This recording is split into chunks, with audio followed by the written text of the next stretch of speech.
Good evening. I'm Ron Burgundy. And I'm Veronica Corningstone. Coming up in the newscast, a mysterious device is found in Berks County, and Kutztown University's health fair took place today. And I'm Ron Burgundy with a preview of this weekend's KU football game and an update on women's soccer. We also have Brick with your Kutztown weather forecast and Champ with your Hollywood Minute. Newsbreak begins now.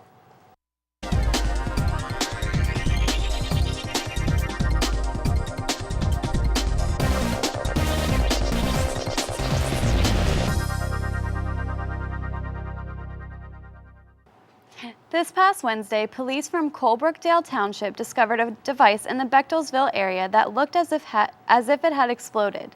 The device was found in the area of Mill Street between Main and Route 100. A squad from the Bureau of Alcohol, Tobacco, Firearms, and Explosives was called to the location, and the road was temporarily closed. After further investigation, the squad found that the device was actually part of an engine from a hoe train, and the squad also said that the engine had possibly fallen out of the vehicle and had been run over.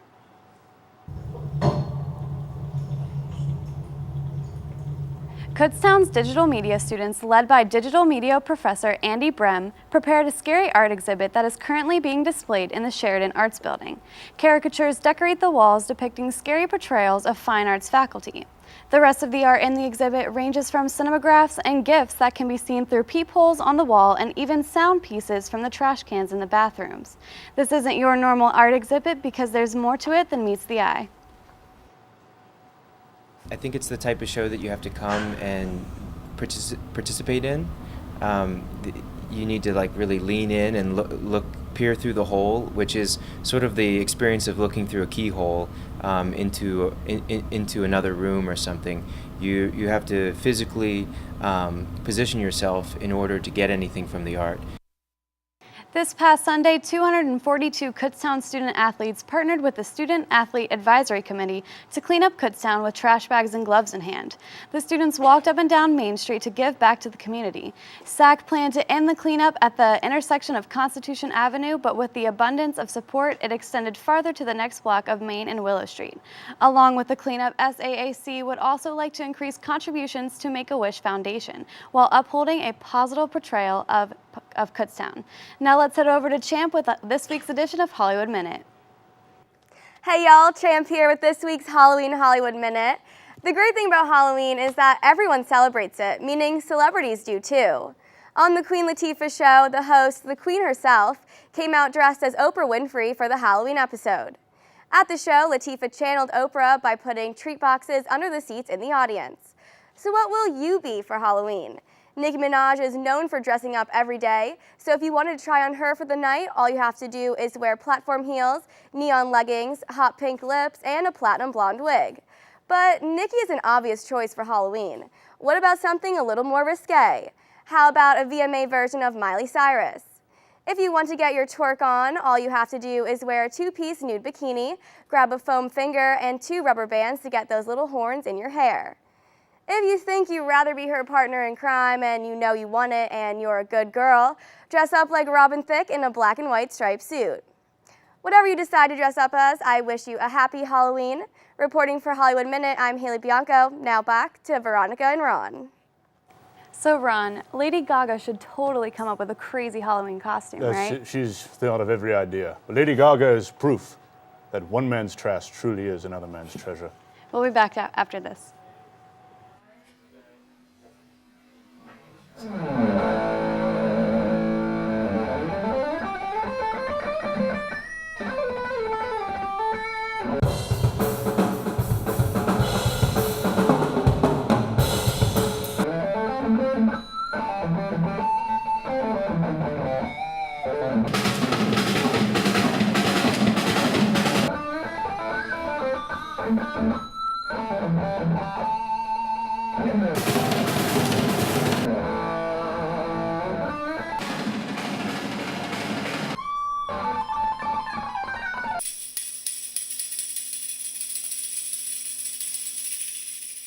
Mic check. Airing Wednesdays at 8 p.m. and Fridays at 1 p.m.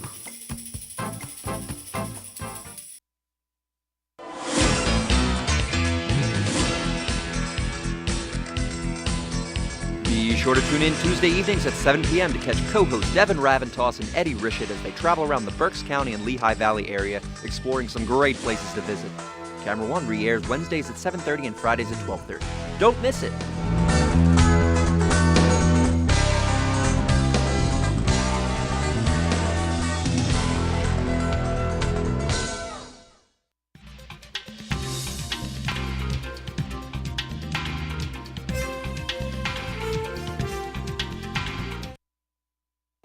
So it rained a little bit today. I hope that doesn't put a damper on tonight's Halloween. Hopefully not. As Diana Sr. would say, it's raining, man. Brick, how does the weather look this week? Hi. See weather over here? Over here, weather? Okay, well that's my really bad Brick impression for the night. But hopefully I do a really good job in the weather. And it looks like the weather is going to be really bad for trick-or-treating tonight. I'm really sorry. We have a 90% chance of precipitation tonight, and we also have a 90% chance of precipitation tomorrow, so we're going to have rain tonight and tomorrow. Today, we had a high of 68 degrees, so it's been getting a little warmer out after the little cold front we had. So I'm not sure what's going on with Mother Nature, but she seems to not be able to make up her mind about what the weather is going to be and whether we're going to go into an early winter or not. But tonight, like I said, we have a 90% chance of precipitation. You're definitely going to see some rain going out trick-or-treating, so make sure you have an umbrella, Ella. I make that joke way too many times. And we're going to have a low of 59 degrees.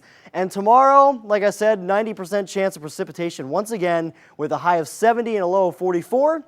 Now let's go into this weekend where finally we will get a break from the rain, and it'll be a nice partly cloudy day on Saturday with a high of 62. And Sunday, partly cloudy with a high of 46, and Monday, partly cloudy with a high of 46. And then Tuesday, it's going to be really cloudy, a lot of cloudage, and we're going to have a high of 54 degrees with a low of 39. And then Wednesday, another partly cloudy day with a high of 63 and a low of 48. So it's going to get colder, and then it's going to warm up again. So Mother Nature just keeps its undecisiveness up. But I hope you guys have a really nice night tonight, and be safe going out trick-or-treating. Happy Halloween, everybody, and back to you guys at the desk.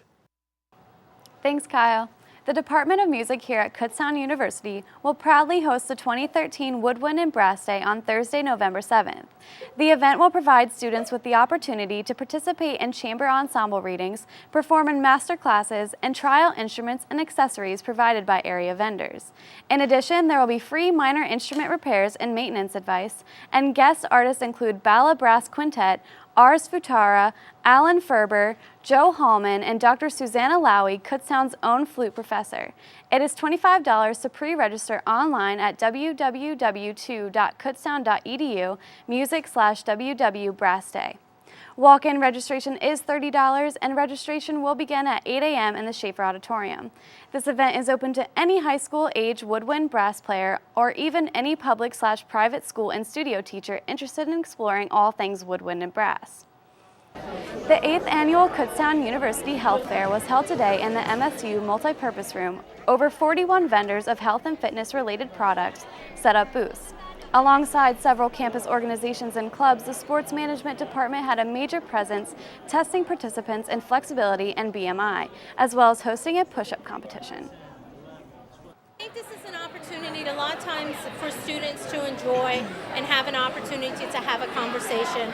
I know the Kutztown Health Ambassadors this year, they have featured a table reminding young women not to tuck their cell phones in their bras, because right now there's starting to be studies coming out where they're looking into whether or not cell phones placed in a woman's bra is being linked for early detection of breast cancer for women. Of course, tonight is Halloween, and there are 4 top haunted Berks County sites to see, including a former high school. A castle known as Stokesay on Spook Lane in Alsace Township is said to be haunted by a woman who hung herself in the Great Hall. There have been accounts of icy breezes, flickering lights, and eerie footsteps. And another account of a woman ghost, Yellow House Hotel, 6743 Boyertown Pike, Amity Township, is said to be haunted. Built in 1801, guests of this hotel restaurant have reported voices and even seeing the ghost. The son of William Loudon, founder of Loudon's Cough Drops and Candy, committed suicide in the mansion that used to be Central Catholic High School here in Berks County. This high school closed in 2011, and the faculty and staff of the former school reported mysterious music, spinning locks, and extreme temperature changes. Emily's Pub, built in 1827 on 3790 Morgantown Road, is said to be haunted by the girl it's named after, who died in a grisly fire. Customers have claimed to see her image in the pub. Whether you decide to check out these haunted buildings tonight or go to a costume party, just remember to stay safe and have a wonderful and spooky Halloween. Are you excited for Halloween tonight? Oh, the mere thought of it gives me heart palpitations. But we'll be back right after this. Because coming up next in sports, your own Ron Burgundy has a preview of this weekend's football game and an update on KU women's soccer. Stay tuned.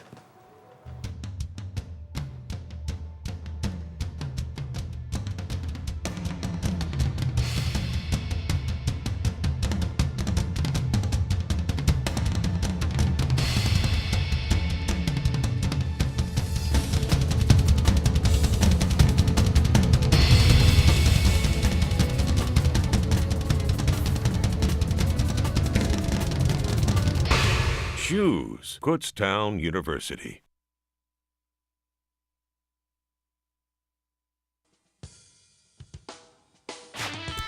I'm Adam, and I have your 3-minute drill on BTL. Hey, I'm Kara, and I'll be taking you around campus for student interviews on Outside the Lines. I'm Alyssa, and I'll be rounding up the latest sporting events on Weekend Update. Hi, my name is Dylan, and I have your top play of the week on BTL. Hi, I'm Jared. And I'm Zoe. And we're your hosts for halftime.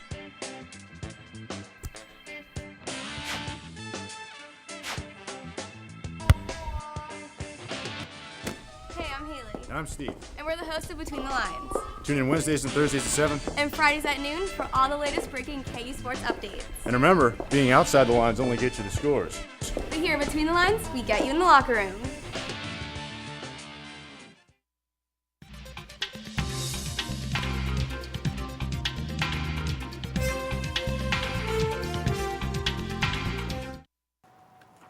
And now sports.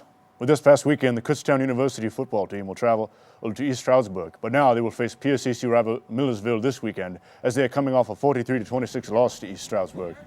The Marauders have had their struggles as they host only a 1-7 record overall with a 1-4 record in the PSAC East. Millersville has had trouble scoring points as they have only eclipsed double-digit scoring 3 times all season. The Golden Bear defense will look to stop the Marauders' main offensive weapon and running back Ian Seddon, who leads the team in rushing. For the Golden Bears, quarterback Josh Luckenbaugh will get his second straight start after throwing 2 touchdown passes and managing the game well last week. He will have a tough challenge this week ahead of him as the Marauders are 4th in the PSAC in passing defense. The Golden Bears have a relatively easier schedule the rest of the way as they will face Lock Haven and Edinburgh after this weekend to round out the season. Kickoff is scheduled at 1 p.m. Now to women's soccer as the Golden Bears punch their ticket to the PSAC championships with a 2-0 shutout over Gannon. This is the 6th straight year that the Golden Bears have reached the PSAC playoffs.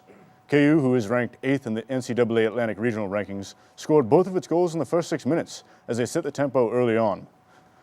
KU struck first on a header by Diana Malanga off of a beautiful header by Megan Freyler, and on their very next opportunity, Malanga found freshman Alana Curry for a 2-0 lead, or should I say 2-0 lead, at the 2:39 mark.